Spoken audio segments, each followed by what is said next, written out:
Fade in, the screen is dark. A single flickering candle flame appears, reflected in a pool of ivory liquid. The sound of distant thunder rumbles, echoing through marble halls. You are not just watching, you are there, breathing in the heavy, perfumed air of a palace where secrets ferment like wine. You stand at the threshold of a chamber, forbidden to all but the most trusted. The air is thick with the scent of roses, honey, and something else, something sour, like old secrets. The walls are veiled in silk, the color of bruised plums, and the floor is cool beneath your bare feet. You hear the soft rhythmic splash of water, no, not water, milk, warm, steaming, poured by trembling hands into a marble bath so vast it could drown a dozen men. You step closer, heart pounding. The milk is not white, not anymore. It is tinged with shadows, swirling with something dark and unspoken. The queen reclines in the bath, her skin luminous against the pale liquid, her eyes closed, lashes trembling. She is not alone. Servants move silently, their faces averted, their hands careful as they pour more milk, more honey, more rose petals, trying to mask the darkness that seeps from her, turning the bath black. Outside, the storm gathers. Lightning flashes, illuminating the stained glass windows, painting the chamber in shards of crimson and gold. The queen's breath is shallow, her fingers trailing through the milk, leaving ripples that never quite settle. You can almost taste the fear in the air, sharp as metal. You are not just a witness. You are part of this world now, drawn into its secrets, its beauty, its rot. The queen's story is about to unfold, and you are here to see it, every moment, every heartbeat, every drop of milk as it turns from white to black. If you're as captivated by these stories as I am, don't forget to like and subscribe. Let me know in the comments where you're watching from and what you think is lurking beneath the surface of this bath. We're exploring this together, step by step, secret by secret. The queen opens her eyes. They are dark, bottomless, reflecting the storm outside and the storm within. She looks at you, not through you, but at you, as if she knows you're there, as if she's been waiting for you. Welcome to her world. Welcome to the night the milk turned black. The storm outside is not just weather, it is history itself, battering the palace walls, demanding to be let in. You are in the heart of a kingdom on the edge of ruin, a place where power is measured in whispers and blood.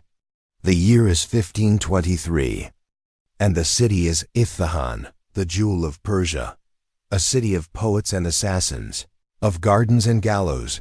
The queen's name is Shirin. She was not born to the throne. She was born in a village where the air smelled of wheat and wildflowers, where her mother sang to her in the dark. She remembers those nights, her mother's hands, rough from work, braiding her hair, telling her stories of queens who bathed in milk to keep their beauty, to keep their power. Shirin listened, wide-eyed, never dreaming that one day she would be the queen in the story. But power is a hungry thing. It devours innocence, it demands sacrifice. Shirin learned this the night her father was taken by soldiers, the night her mother wept in silence, the night she realized that beauty could be a weapon, and that milk could be more than just nourishment, it could be armor. Now, as queen, Shirin is both revered and feared. The people whisper that she is a sorceress, that her beauty is unnatural, that she bathes in milk to keep the darkness at bay. But you see her now, up close, and you see the truth. She is tired. Her eyes are ringed with shadows, her hands tremble. When she thinks no one is watching, she is not a goddess. She is a woman, alone in a palace full of enemies. The milk bath is her only refuge. Here, in the warmth and the silence, she can remember who she was before the crown, before the betrayals, before the milk turned black. She can almost hear her mother's voice, soft and distant, telling her to be brave, to be clever, to survive. But survival comes at a cost. Every day, the milk grows darker. Every day, the whispers grow louder. The court is a nest of vipers, and Shirin is their queen, but for how long? You feel her fear, her longing, her exhaustion. You see the way she clings to small comforts, a favorite ring, a scrap of poetry, the scent of rose oil on her skin. You understand in this moment that she is not just a legend. She is real. She is fragile. She is fighting for her life. If you've ever felt the weight of expectation, the sting of betrayal, the ache of loneliness, Shirin's story is your story too. Let's keep going. Let's see what happens when the storm finally breaks. The night the milk turned black began like any other. The queen's attendants prepared the bath, their hands practiced, their faces blank. Shirin sat in silence, watching the milk swirl, thinking of nothing and everything. But tonight, something was different. Tonight, the air was charged, electric, as if the palace itself was holding its breath. A servant, a new girl, eyes wide with fear, spilled a vial of oil into the bath. The scent was wrong, sharp and bitter, cutting through the sweetness of the milk. Shirin's heart skipped. She looked at the girl, saw the terror in her eyes, and knew something was coming. That night, as she soaked in the bath, Shirin felt a chill crawl up her spine. The milk, once warm and comforting, felt cold, viscous, clinging to her skin like a shroud. She closed her eyes, tried to remember her mother's voice, but all she heard was the storm, battering the windows, demanding to be let in. Suddenly, a scream echoed through the halls. Shirin sat up, milk dripping from her hair, her heart pounding. Footsteps thundered outside her chamber. The door burst open.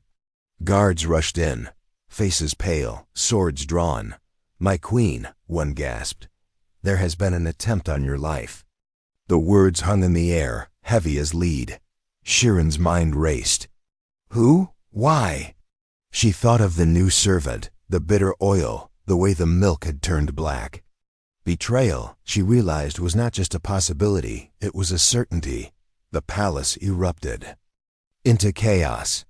Servants questioned, guards doubled, doors locked and bolted. Shirin was trapped, a prisoner in her own sanctuary.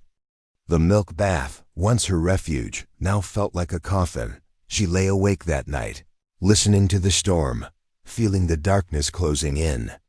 She thought of her mother, of the village, of the stories she used to believe. She wondered if she would survive the night.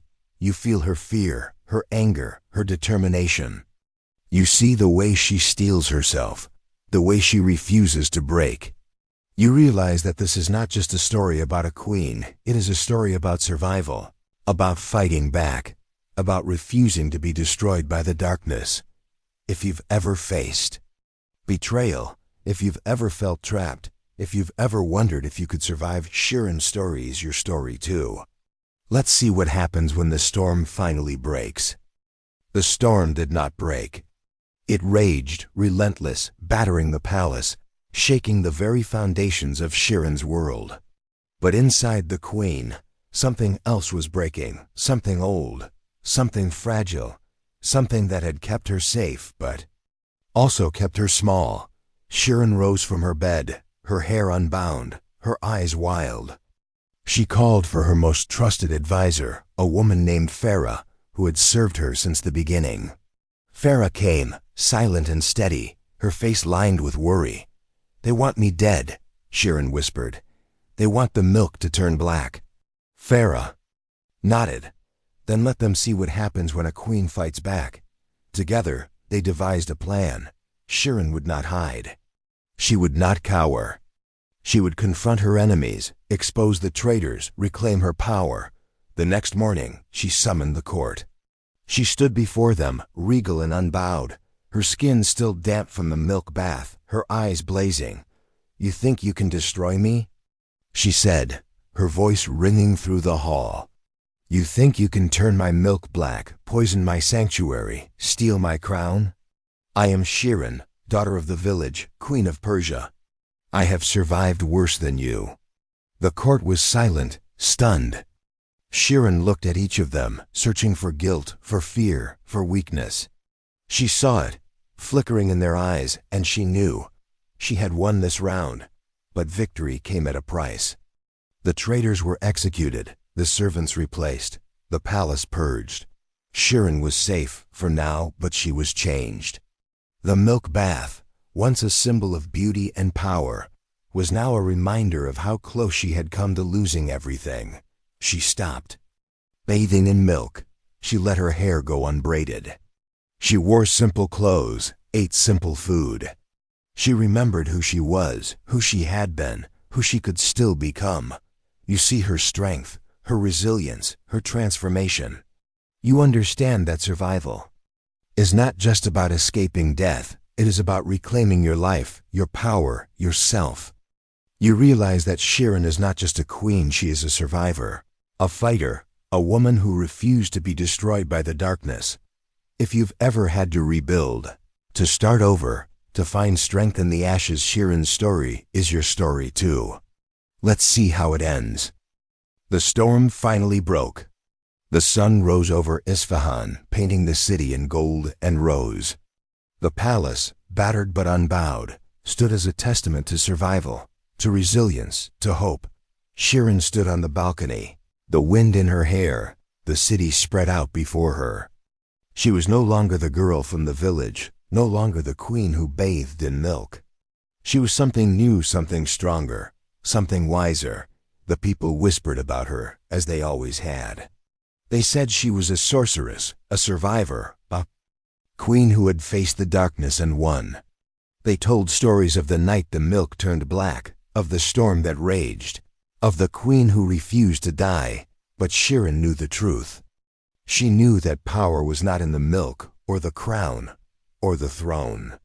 Power was in survival, in resilience, in the refusal to be broken. She knew that legacy was not in legends, but in the lives she touched, the hope she inspired, the strength she left behind. You stand with her on the balcony, feeling the sun on your face, the wind in your hair. You understand in this moment that Shirin's story is not just her own, it is yours, and mine, and everyone who has ever faced the darkness and refused to be destroyed. If you've found meaning in this story, if you've seen yourself in Shirin, let me know in the comments.